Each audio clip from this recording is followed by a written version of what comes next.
Well, I'm back with another film. So I've been away. I was going to say I've been away. I haven't been away, but it's about 2 or 3 months since I last posted a film, and I think they were the ones from Arctic Circle in Norway, in Tromsø. So check them out. I'll post a link up here. So if you haven't seen them, Northern Lights, snow, amazing landscapes, spectacular. Really enjoyed it. So check them out. But anyway, I've just been super busy. And haven't had much time to kind of record videos, but I thought I'd do this one. I'm indoors, I'm in my house, and I thought I'll do a quick video for you.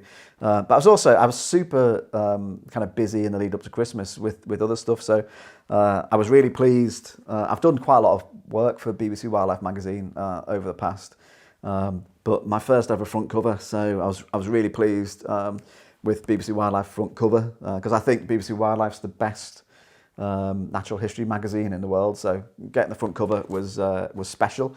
So that was great. And then I did a session with Canon Photo Plus Canon magazine. Sorry, I led an apprenticeship session, which led to a kind of a 12-page kind of spread of stuff I did with The Apprentice. So that was good fun as well, but just means I've been super busy. I was actually going to try and record that, but then I just forgot, so apologies. Anyway, I thought today what I'd do is answer one of those questions that I get asked quite a lot, and it's about sensor size. So I've got a 5D Mark IV here, and I've got a 7D, and from a distance, you probably couldn't tell much of a difference. They look quite similar. Similar size, you know, quite good cameras. Hard, you know, if I was showing them to you in the street, unless you knew what you were talking about, you wouldn't know any difference. But there is a fundamental difference in the two. The 5D Mark IV has what we call a full frame sensor, and the 7D has what we call a crop sensor. Now, I'll just try and explain that with the use of a very advanced prop piece of A4 paper with a square on it. So the sensor in the back of the camera is where the light is registered. So think back, for those of you who are old enough, in the old days it used to be film at the back of the camera, and the light would be exposed onto the film and you capture your image. Obviously now that is a sensor that it does that exposure, and we call it a full frame because it's essentially the same size as old 35mm film.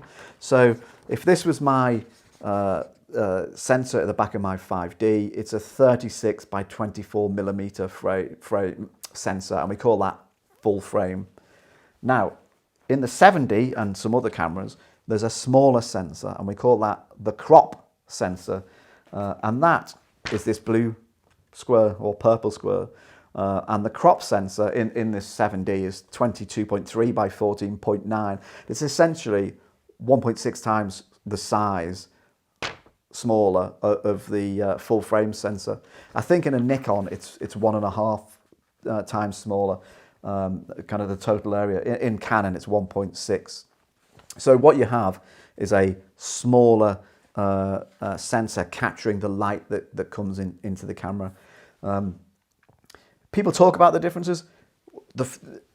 So one of the things I have to say is it's not fair to do an image comparison between these two cameras, because this is a 30 megapixel camera and that's an 18 megapixel camera. But for argument's sake, imagine they're both 30 megapixel cameras. And then let's look at my prop. Imagine they're both 30 megapixel cameras. On a full frame, the pixels would be more spread out. There's more space, fundamentally. There's more space, so the pixels are more spread out.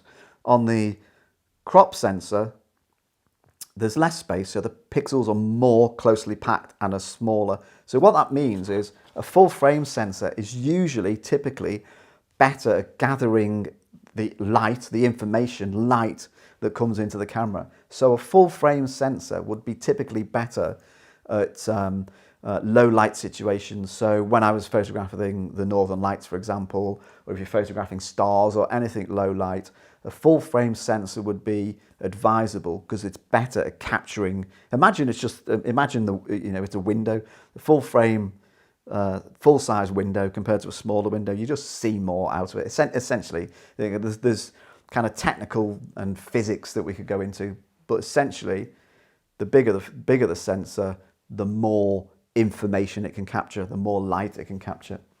But there's also the impact, and probably the most important impact, because as I've just mentioned, I'm not comparing like with like because the megapixel ratings in these cameras are different. But one of the most obvious things that you will see in terms of difference when you take photographs with these two side by side, and I'll post a couple of images now, landscape images. I took them on a tripod, so they're exactly the same place, same settings, both at 17mm. The 5D, because the sensor is full frame, the lens acts as a 17mm focal length. So I'll post a 5D image, and there you get the full width and height. I'll now switch to the 7D, and you can see immediately that it's a narrower field of view. And that's because the way the sensor interacts with the focal length, what you actually essentially do is multiply the 17mm focal length by 1.6. Remember, the crop size is 1.6. So you end up with almost a 28mm lens focal length. So the 7D essentially makes the lens, a 17mm lens, behave like it's almost a 28mm lens. So it's almost as if you've zoomed in. You haven't. I took both images at 17mm, but the crop factor means it feels as if it's zoomed in. So you can imagine when you're doing landscape work, the opportunity to use that bigger kind of frame is useful. Having said that, when you're doing things like this, who can tell me, if anyone saw this magazine in the flesh, who can tell me whether that was a 7D or a 5D? You wouldn't be able to tell the difference. And in most circumstances, as long as you do your framing correctly and you know what you're doing, you wouldn't be able to tell the difference between a full frame and a crop sensor, other than if you put them side by side and you can see the size difference. That is essentially what you would see. I like using the 5D for landscape because you get that wider view. But there are some advantages to having a crop sensor on my 7D. And I'm going to give you a couple of examples now. So I set up with my macro lens, which is 100mm. And I took an image, this image, with my 5D and my 100mm macro lens.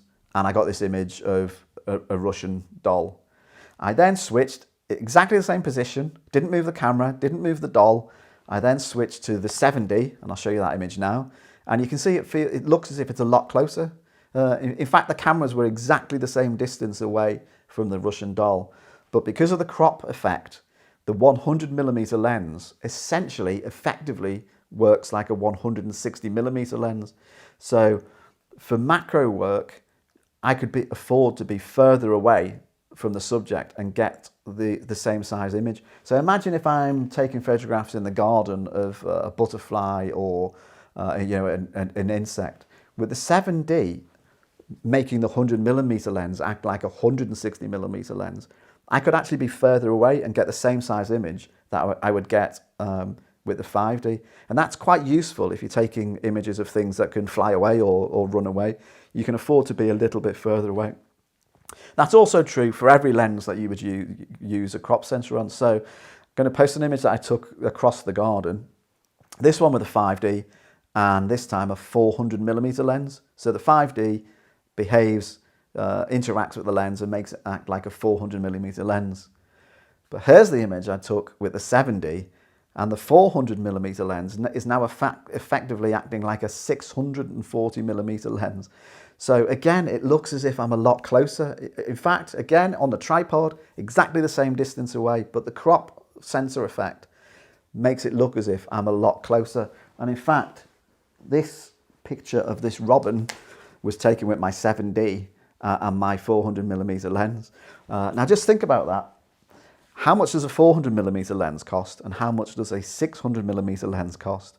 So if you were trying to control costs, it actually might be an advantage to have a crop sensor and a 400mm lens rather than a full frame sensor and a 600mm lens, I know which is going to cost you a lot more. So there are advantages to having a crop sensor. So people sometimes talk about, oh, full frame sensor is the professional camera and crop is the amateur. It's a load of rubbish, absolute rubbish.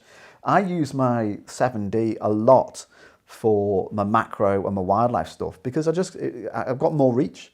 So anyone who tells you that only professionals use full frame sensors, tell them they actually don't know what they're talking about. Absolute rubbish. Depends, it's the right tool for the right job. I prefer the 5D for landscape work. I prefer the 7D for macro work, and images from both have been published. So let's dispel that myth. The other thing that people might say to you is, no, full frame versus crop, there's an impact on depth of field. Well, that's absolutely rubbish as well. There might be a tiny impact on depth of field, but that's not because of the sensor. That's because with a crop sensor versus a full frame sensor, to get the same size subject with say 100mm lens, one you'd have to be closer and the other you'd be further away, and it's the distance from the subject and the focal length that alters the depth of field, more importantly than the size of the sensor. So actually when people say it alters depth of field, it's not the sensor altering the depth of field, it's the distance you are from the subject and the focal length. So ignore when people say that. So hopefully that gives you a quick idea of what the difference is between a full frame and a crop sensor. Sorry about that edit, I had to go and get something, I'd forgotten to bring something into the room. But hopefully that all makes sense. Drop any comments below, and any questions, give me a shout and I'll answer. And hopefully that was useful for you. The thing that I'd forgotten was, let's make sure this is the right way up. So I've had this print done, which I took about 2 weeks ago. It's of sunset over St. Quovan church over in Anglesey. It was an amazing sunset, and this is a kind of 30-inch panorama. Hopefully you can see that. It won't show up well on the GoPro, but the reason I'm showing it is because over the next month or so, while I'm out with my camera somewhere, I don't know where yet, and I'm not going to tell you, while I'm on my camera, I'm going to hide this. I'm going to put it somewhere. I'm going to put it in a waterproof tube. I'm going to hide it somewhere, and the first person to find it can have it. But what I'm going to do is I'm going to post hints on my Instagram feed. So if you're not following me on my Instagram feed, you'll never find it. So I'll put the details now. This is my Instagram. Go and follow me on Instagram, and in the next few weeks, you might be out somewhere finding this. And if I was selling this as a limited edition print, it'd be about 50, 70 quid. So it might be worth the hunt. So anyway, follow me on Instagram, and I'll see you next time. Cheers. Bye.